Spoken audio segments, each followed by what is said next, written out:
Good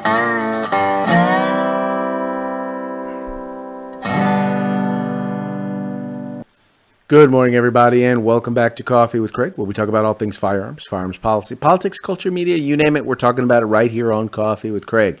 So please take a moment, like and share the program so that your friends can join the conversation as it's happening. Also, please make it a point to subscribe to our YouTube channel, follow us on Facebook, and hit the notification buttons so that you can be alerted as soon as we go live. Also, please take a moment and visit fbcgear.com. That's fbcgear.com. It is the cool place to go to find all sorts of Pro 2A swag, t-shirts, coffee mugs, hoodies, stickers, you name it, and know that every penny that you spend will go right back into the fight for our right to keep and bear arms. So you can support the Second Amendment and you can look good doing it. That's fbcgear.com. You know, we are blessed here in these United States to actually have a Second Amendment, a part of our foundational document that actually honors our and recognizes our fundamental human right of self-defense by allowing us to keep and bear arms, recognizing that we don't just have an ability to be able to protect and defend ourselves from being robbed or enemies foreign but not just foreign, but also domestic, to be able to protect ourselves, whether it's being robbed or even, quite frankly, up to and including a tyrannical government. Now, unfortunately, not every nation shares the same history. Take, for example, New Zealand. As you are aware, there was recently a shooting in Christchurch, New Zealand, which has led that nation to actually ban all semi-automatic rifles. As Rahm Emanuel, former chief of staff to President Obama and mayor of Chicago, the city of Chicago, a very, very peaceful place, no gun violence there, decided, as he once said, never let a good tragedy go to waste. And well, needless to say, the prime minister there in New Zealand, sure enough, didn't allow it to go to waste, and stepped up and decided we are now going to utilize this tragedy as a foundation, as a reason, as our excuse to ban semi-automatic rifles. Today I'm announcing that New Zealand will ban all military-style semi-automatic weapons. We will also ban all assault rifles. We will ban all high-capacity magazines. We will ban all parts with the ability to convert semi-automatic or any other type of firearm into a military-style semi-automatic weapon. We will ban parts that cause a firearm to generate semi-automatic, automatic, or close to automatic gunfire. In short, every semi-automatic weapon used in the terrorist attack on Friday will be banned in this country. Details of the weapons handed back by owners that are covered by the ban will also be taken to ensure that fair and reasonable compensation is paid once the buyback is in place.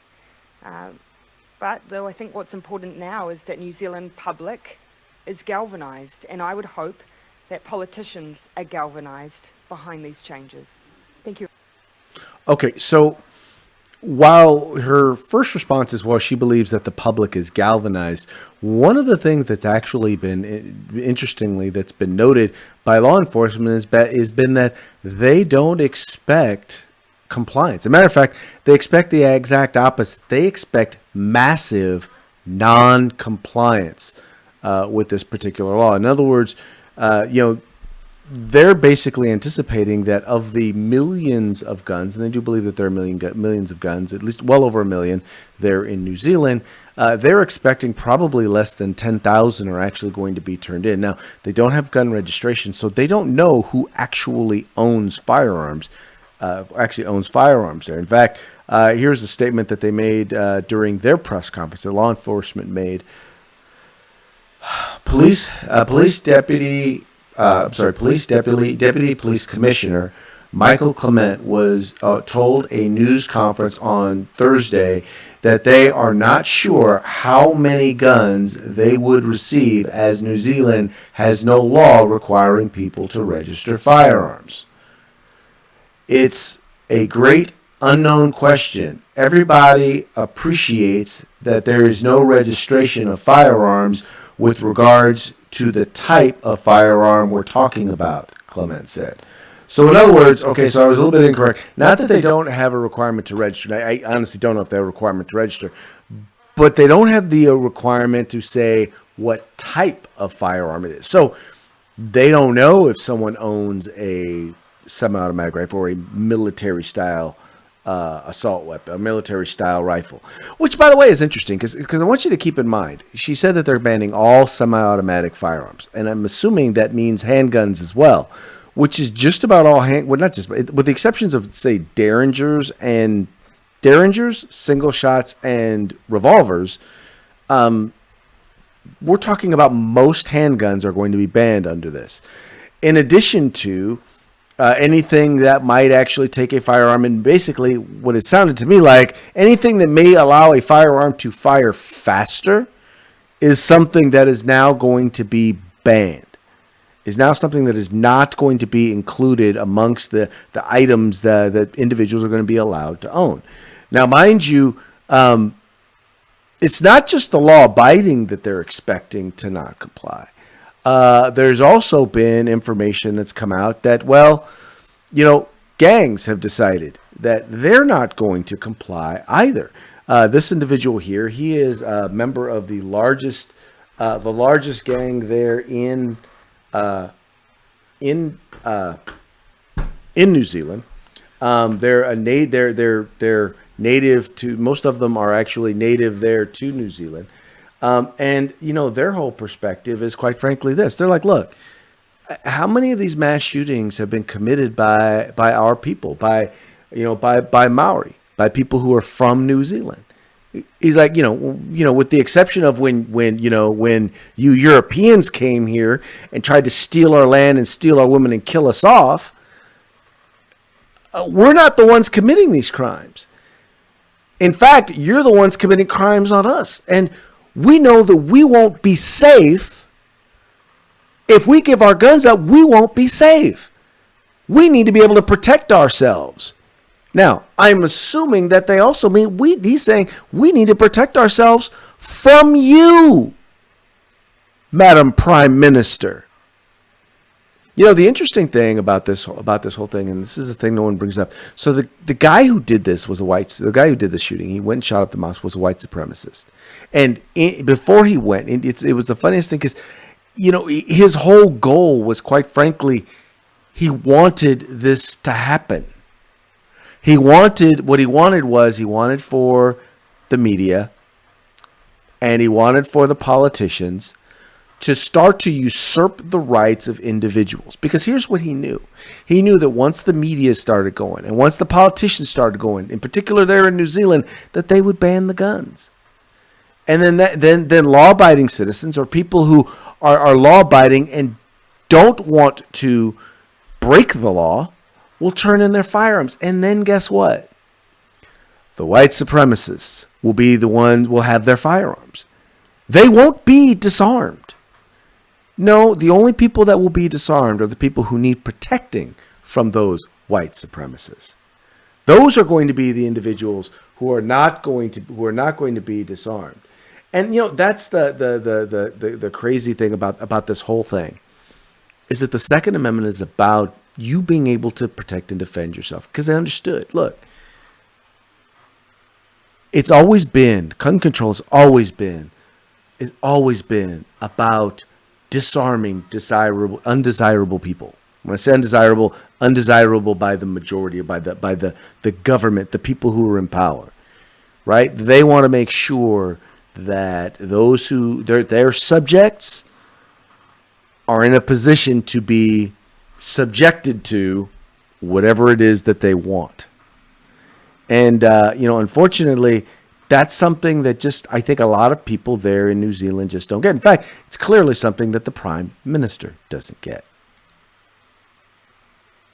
New Zealand Prime Minister Jacinda Arden has criticised the United States, revealing she doesn't understand why the country has failed to toughen its gun laws. Speaking in Paris, she says while there is a practical purpose and use for guns, it is necessary to draw the line after mass shootings. Australia experienced a massacre and changed their laws. New Zealand had its experience and changed its laws. To be honest with you, I do not understand the United States. Arden announced a ban on military-style semi-automatic weapons and assault rifles less than a month after the March 15 Christchurch attack that claimed 51 lives.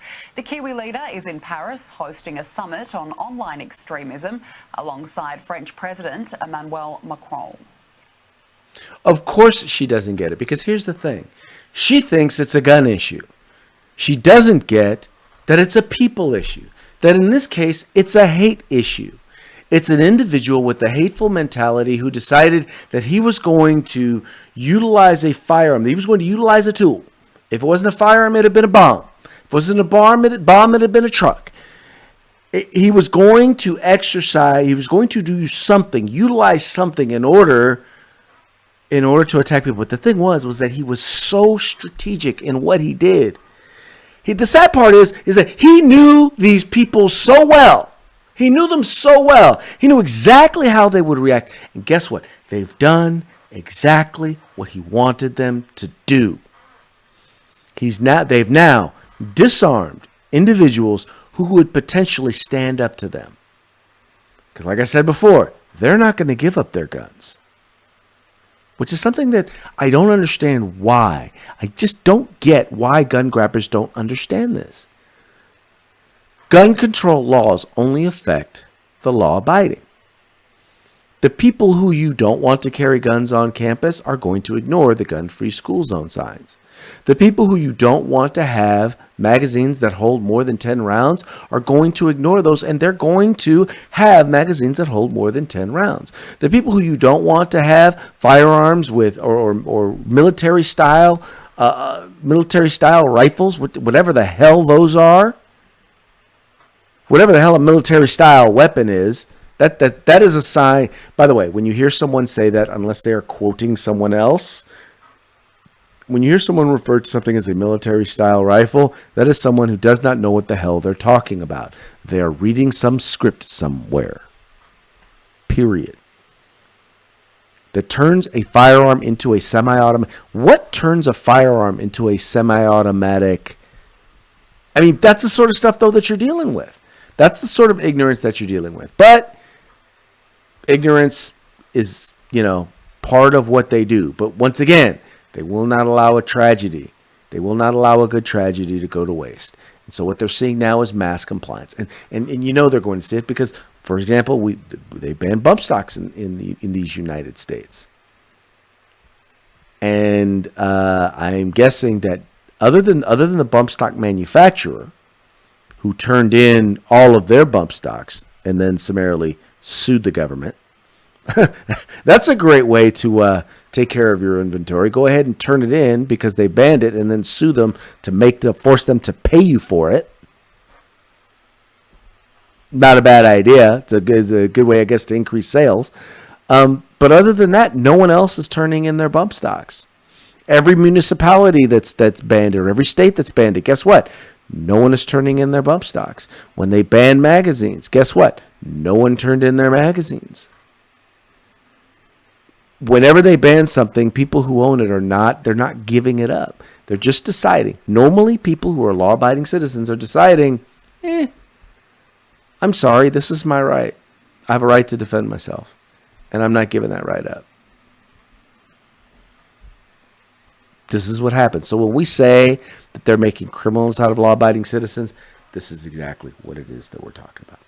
All right, folks, that's going to be it for today's Coffee with Craig. We very much appreciate you guys tuning in. We appreciate you liking and sharing these videos and telling your friends about the Firearms Policy Coalition. We are the home in the fight for civil rights. Got to use them or you're going to lose them. You guys take care. If you like our videos, follow, subscribe, like, and share.